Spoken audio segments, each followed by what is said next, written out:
नमो बुद्धाय, जय सम्राट, जय भीम, जय भारत। मैं हूं प्रदीप मौर्य, आप देख रहे हैं न्यूज 7 भारत। आज इस न्यूज रिपोर्ट के माध्यम से हम जानेंगे बुद्ध धम्म भारत से समाप्त कैसे हो गया। असल में भारत से बुद्ध धम्म समाप्त नहीं हुआ। भारत में बुद्ध धम्म को परिवर्तित कर डाला, रूपांतरित कर डाला और शाक्त पंथ, शैव पंथ, वैष्णव पंथ जैसे पंथ बनाकर बुद्धिज्म को कन्वर्ट कर डाला। किस तरीके से बुद्ध धम्म के वज्रयान, तंत्रयान और मंत्रयान को शाक्त पंथ, वैष्णव पंथ, शैव पंथ में रूपांतरित कर दिया, परिवर्तित कर दिया और लोगों को ये लगने लगा कि भारत में बुद्धिज्म कभी था ही नहीं। बुद्ध धम्म से जो भी धरोहर थी, बुद्ध धम्म की जो भी मूर्तियां थीं या बौद्ध विहार थे, उन सब को इन पंथ के लोगों ने, शैव पंथ, वैष्णव पंथ और शाक्त पंथ के लोगों ने कैसे कब्जाना शुरू किया। हालांकि कब्जाने की होड़ में ये आपस में भी लड़ बैठते थे क्योंकि फ्री का माल था।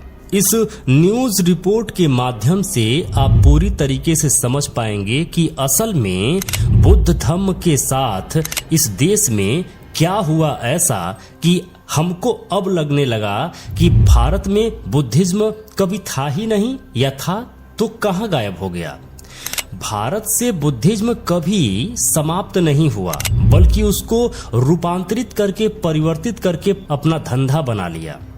इस न्यूज रिपोर्ट के माध्यम से आप भली भांति पूरी तरीके से समझ पाएंगे। निवेदन है, वीडियो अंत तक जरूर देखिएगा।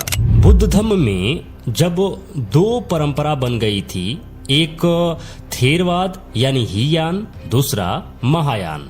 महायानी परंपरा में बुद्ध के मूर्तियों का निर्माण होता था। जैसे आप उसे ऐसे समझिए, महायानी परंपरा में महामानव मार्गदाता गौतम बुद्ध की मूर्ति के साथ साथ तीसरी शताब्दी के बाद लगभग एक अवलोकतेश्वर बुद्ध की मूर्ति का प्रचलन बढ़ने लगा था।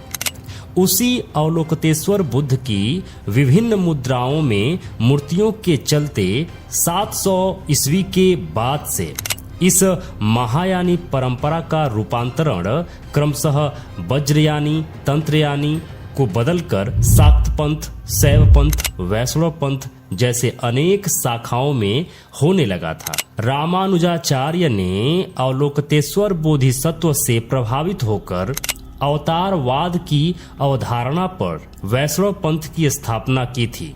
ये लिखते हैं प्रसिद्ध इतिहासकार राजीव पटेल जी वैदिक युग का घालमेल पुस्तक में। इसी प्रकार भारत में यूनानी, फारसी और भारत में अनेक मत थे जिन्होंने बोधिसत्व सिद्धांत से, अवतारवाद धारणा से अनेक पंथ बनाए और प्रतिस्पर्धा हो गई। पुराणों में वर्णित विष्णु अवतार को देखकर पता चलता है इनको लिखने वाले एक मत के नहीं थे और सभी प्रतिस्पर्धा थी। बाबा साहब अंबेडकर ने लिखा है कि अवतारवाद की कहानी विष्णु नहीं बल्कि ब्रह्मा अवतार से शुरू हुई। कहा जाता है कि उन्होंने 2 अवतार लिए, पहला वराह और दूसरा मत्स्य, परंतु विष्णु भक्त यह मानने को तैयार नहीं। उनका कथन है कि ये अवतार ब्रह्मा ने नहीं लिए अपितु विष्णु ने लिए। उन्हें इन्हीं अवतारों से संतोष नहीं हुआ। उन्होंने कहा कि विष्णु ने और भी अवतार लिए थे। पुराणों में विष्णु के अवतार बताने की होड़ सी लग गई। विभिन्न पुराणों में अवतारों की भिन्न भिन्न सूची दी गई है जो निम्नलिखित है। जरा इसे भी देखिए। हरिवंश के अनुसार, हरिवंश पुराण के अनुसार 6 अवतार बताए गए हैं जिसमें बुद्ध और महावीर स्वामी का नाम वर्णित नहीं है। अब हरिवंश पुराण में बुद्ध और महावीर स्वामी को बताया ही नहीं गया है। नारायणी आख्यान के अनुसार, नारायणी आख्यान में 10 अवतार बताए गए हैं जिसमें बुद्ध का नाम वर्णित नहीं है। वाराह पुराण में 10 अवतार बताए गए हैं, जिसमें बुद्ध का नाम वर्णित है, पर दूसरे पुराण से संख्या और नाम दोनों घालमेल है। वायु पुराण में 12 अवतार वर्णित हैं, जिसमें बुद्ध का नाम वर्णित नहीं है। इस पुराण में राम तक का नाम वर्णित नहीं है। यह बहुत ही जबरदस्त घालमेल है, जिसको जब जो समझ में आए गपोड़ता चला गया।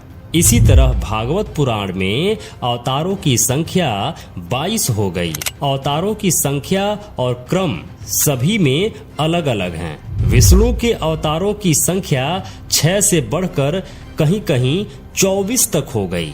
गपोड़ने की कोई सीमा नहीं रही। सारी हदें गपोड़ियों ने पार कर दी।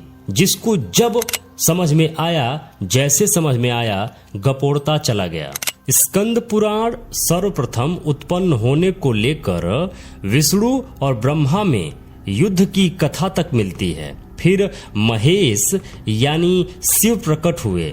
उन्होंने कहा, पहले मैं उत्पन्न हुआ था, उसके बाद विष्णु को उत्पन्न माना गया।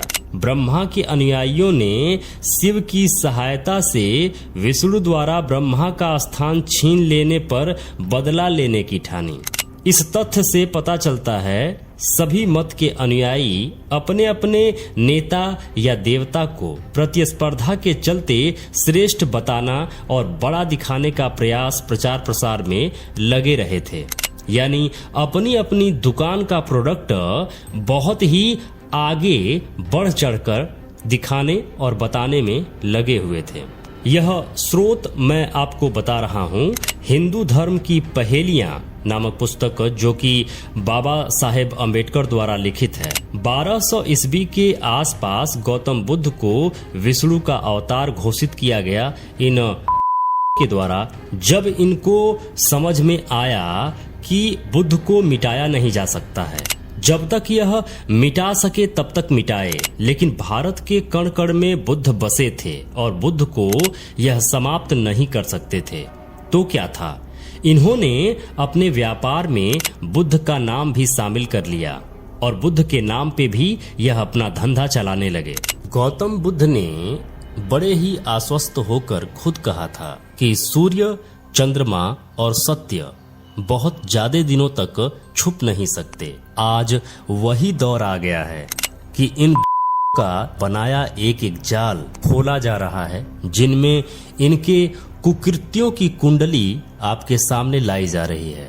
मेरे मित्रों, आपसे निवेदन है और आग्रह भी है, हमारे यूं इतना मेहनत करके इतिहास को ढूंढ कर लाकर न्यूज रिपोर्ट बनाने का कोई फायदा नहीं है यदि आप इन वीडियोज को अपने मित्रों में नहीं भेजेंगे, अपने रिश्तेदारों में, अपने मित्रों में, अपने जानने वालों में अगर इसका लिंक शेयर नहीं करेंगे, लोगों तक नहीं भेजेंगे, तो सिर्फ कुछ लोग अगर इन वीडियोज को देखेंगे तो इससे हमारा सारा का सारा मेहनत बर्बाद हो जाता है।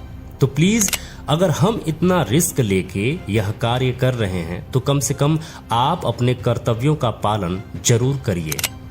जितना अधिक से अधिक हो सके इस वीडियो का लिंक कॉपी कर लीजिए और जितना अधिक से अधिक लोगों में हो सके, निवेदन है मेरा कि शेयर जरूर करिए, ताकि अपने वो मूल निवासी मित्र जो आज भी जाल में फंसे हुए हैं और आज भी मूर्खता किए जा रहे हैं, कम से कम यह जानकारी उन तक पहुंचेगी। 1 वीडियो, 2 वीडियो, 4 वीडियो, 5 वीडियो, कुछ ना कुछ तो उनको समझ में जरूर आएगा और वो समझना भी शुरू कर देंगे।